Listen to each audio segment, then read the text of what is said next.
Golf Central on YouTube is brought to you by the new Paradigm Woods and Irons from Callaway. We're not home yet, but Justin Rose can see victory on the horizon. It would be career win on the PGA Tour, number 11. What a day for Rose. He started the morning at Monterey Peninsula, the shore course, played brilliantly there. He was 6 back to start the day and continued the outstanding execution at Pebble Beach. And now with a 2-shot lead over 3 different players. Again, this will be a Monday finish because of all the high winds and the rain earlier in the week. Justin Rose now with Todd Lewis. Don't want to neglect how well he played at Monterey Peninsula, and you brought some of that momentum here. I know you bogeyed the first, bounce back birdie on 2, great eagle on 6, birdie on 7. How do you feel like you played on this opening 9 here at Pebble?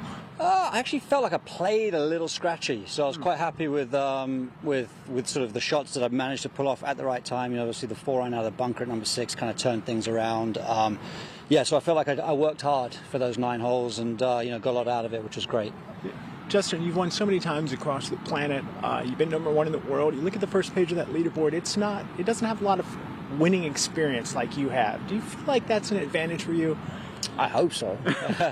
But listen, these guys out here, they don't care about who I am and what the name is on the other guy's bag. They're all out here to do a job, and the standard is so deep and strong that I certainly don't look at the leaderboard that way in reverse. Do you know what I mean? So, yeah, I've got to come out and do my job tomorrow. All right, final thing.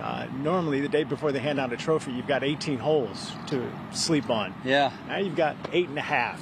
Limited amount of holes to play. So what do you feel like your primary focus needs to be tomorrow?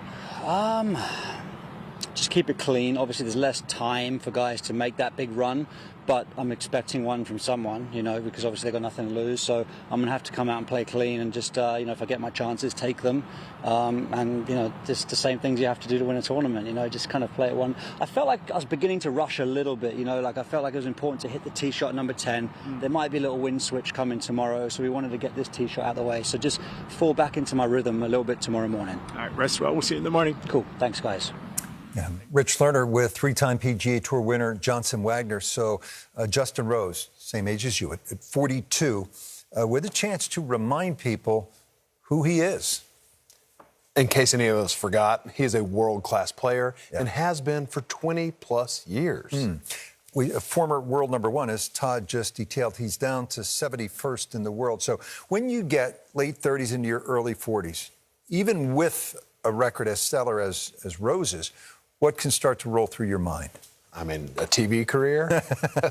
By the way, you've done very well. We're thrilled to have you. Well, thank you, Rich. I'm thrilled to be here. But for me, it became to the point where, am I going to work harder than I've ever worked in my life to try to gain some distance and try to be relevant with these 23-year-olds? Justin Rose has been in the top 100 his entire career. He is a world-class player. So we mentioned world number 1. What else stands out on that resume? 13 U.S. Open at Marion, 16 gold medal in Rio, and then the 18 FedEx Cup title, which got a little bit overshadowed because Tiger Woods ended up winning that Tour Championship. And the measure of greatness in this sport has long been how you do at the major championships, in addition to the 2013 U.S. Open at Marion. How about 19 top 10 finishes at the majors and 10 top 5? So he has consistently been there. At his best, he does what, or has done what, exceedingly well. In my opinion, it's everything. Back in his FedEx Cup winning season, he was top 15, 20 in every single major statistical category, including putting, which has been a little bit of an issue for him. But that season, he was top 5 in putting. Yeah, you think about ball striking, and you go to Marion in the 72nd hole. The second shot, I know it rolled over the green, but was Hogan-esque in terms of the merit of that particular strike under the pressure.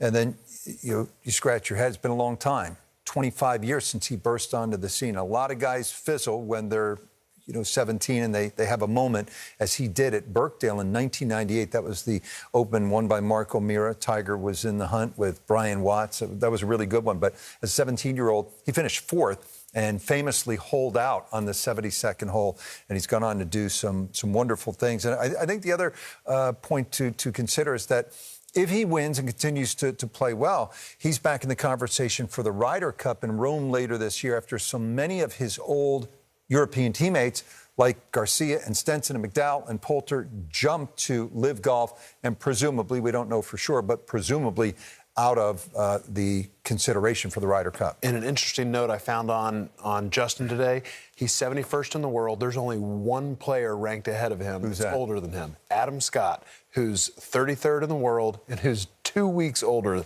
than Rosie. The longevity is mind-boggling. If you needed another reminder that it is a young man's game, and with all the players coming out of the college ranks now, with all the emphasis on speed, athleticism, and power, it really is getting tougher for guys in their 40s to hang in and remain relevant. I mean, you know, when I work out, when I do anything physical, my body hurts a little bit. So he's putting so much time and care into his diet, into his workout routine. Tom Brady at 45, 46, just retiring. So it takes a lot to be highly competitive in a sport in your 40s. And at that age, you know, your kid's starting to grow. You want to be there for their ball games and their recitals and whatever else. So priorities can change, too. Then there's Peter Malnati really hanging in. It's the guy that you like.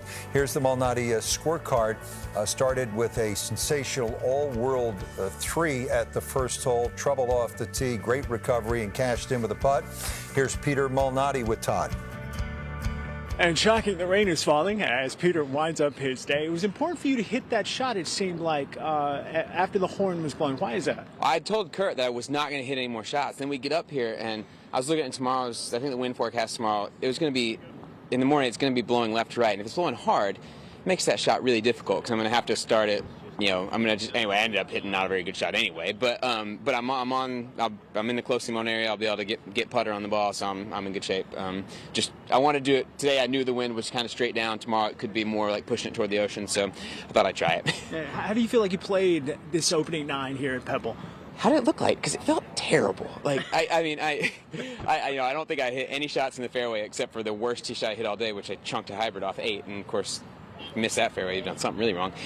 So, I mean, I got to get the ball in the fairway, but I'm really good at golf. Like, I've been out of position all day, and I'm still 2 under par. Like, what could I do if I was in position? Let's go. All right, fair point. You don't have 18 holes tomorrow. You've got 8.5. Yeah. Actually, less than that for you since you hit your second shot. Yeah. And there's a gap between you and Justin right now. Do you change your strategy at all with that limited amount of holes? I don't know. Like, I mean, I'm not in this position too much, Todd. Like, I'm going to go do my best tomorrow on every single shot. And, like, if we come to 18 and it's just the 2 of us, then I'm going to think about strategy, being like, you know, do I need to be more aggressive to catch him? Do I need to be whatever? Because, like, I do play to win. Like, it's why we do this. Sure. But, you know, until it gets closer to the end, it looks like it's a pretty bunched leaderboard, too. Like, Justin's got a little gap, and then there's a lot of scores all around. So I just got to go out and take care of my business, do my best on every shot. And, you know, my goal is to win every week when I play. It would be especially sweet to win at a place like this. So that will be on my mind overnight, and it will certainly be what I'm shooting for tomorrow. Appreciate your time, Peter. Thank you. Thank you, Todd. Thanks, buddy. Thank you. Who doesn't love Peter Malnati? I know I do. Right? That interview says it all. It says it all. He's a wonderful family man. Yeah. Guys love playing with him. You know, he's serving his first year of a 3-year term on the PGA Tour Policy Board. That is a voted position. Every member of the PGA Tour votes on that. That speaks to the quality of his character. Let's put a mic on Peter Malnati as they had one on Keith Mitchell. That was good today. And Max Homa last week. Malnati, I have a feeling, is on the radar now of the television executives. He's been great all week long. Here's the schedule for Monday. All on Golf Channel. Golf Today to get you ready. Final round with Jim Nantz and company. Again, that is right here on Golf Channel, 11 a.m. Eastern. Then Golf Central to wrap it up. For Johnson Wagner, I'm Rich Lerner. Thanks for being with us.